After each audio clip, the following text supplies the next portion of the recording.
भारतीय defence sector से एक बड़ी खबर सामने निकल कर आ रही है जो आपको गदगद कर देगी। दरअसल भारत के हाथ मात्र 19 दिन के अंदर लग गई है दूसरी बड़ी डील का ऑर्डर।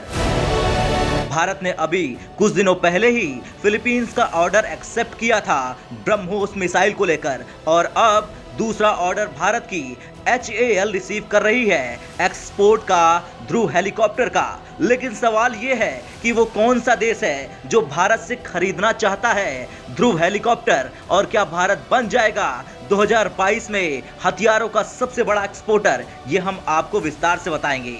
दरअसल भारत को जिस देश से ध्रुव हेलीकॉप्टर का ऑर्डर मिला है वो है मॉरिशस। हिंदुस्तान एरोनॉटिक्स लिमिटेड ने द्वीप राष्ट्र के पुलिस बल के लिए एक उन्नत हल्के हेलीकॉप्टर ALH Mk3 के एक्सपोर्ट के लिए मॉरिशस सरकार के साथ एक अनुबंध पर हस्ताक्षर किए हैं। इस डील पर हेलीकॉप्टर डिवीजन HAL के महाप्रबंधक BK त्रिपाठी और गृह मंत्रालय के सचिव मॉरिशस गणराज्य की सरकार प्रधानमंत्री कार्यालय के OK दाबिदीन द्वारा कानपुर में HAL के परिवहन विमान विभाग में हस्ताक्षर किए गए। बेंगलुरु मुख्यालय वाली कंपनी ने एक बयान में कहा कि इस अनुबंध के साथ ही HAL और मॉरिशस सरकार ने 3 दशकों में लंबे समय से चले आ रहे व्यापारिक संबंधों को और मजबूत किया। लगभग 3,40,000 उड़ान घंटों में अब तक 335 से अधिक ALH उत्पादन किया जा चुका है। HAL हेलीकॉप्टर की सेवा क्षमता सुनिश्चित करने के लिए ग्राहक को तकनीकी सहायता और उत्पाद सहायता भी सुनिश्चित करता है।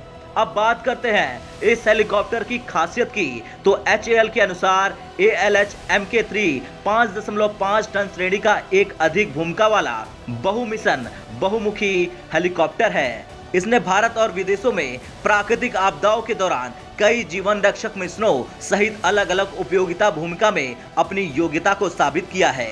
चलिए अब बात करते हैं भारत और मॉरिशस के संबंधों की। तो मॉरिशस भारत और पाकिस्तान के बिल्कुल नीचे मेडागास्कर के बगल में स्थित है। वैसे तो मॉरिशस एक तरह का टापू है और यहाँ की जनसंख्या मात्र 12.7 लाख है। भारत और मॉरिशस के बीच की दूरी 5,110 किलोमीटर है। मॉरिशस के जो PM है वो भारतीय मूल के हैं। मॉरिशस के PM उत्तर प्रदेश से ताल्लुक रखते हैं। ये सच है कि भारत हथियारों के बड़े एक्सपोर्ट देशों में शामिल किया जाता रहा है, लेकिन बीते कुछ सालों में भारत ने इस मामले में अपनी निर्भरता को कम करते हुए अपने हथियारों को खुद बनाना शुरू किया।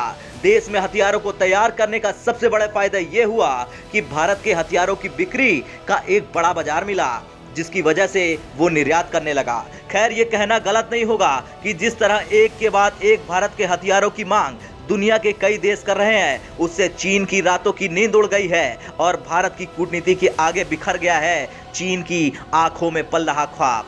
ब्यूरो रिपोर्ट, भारत तक।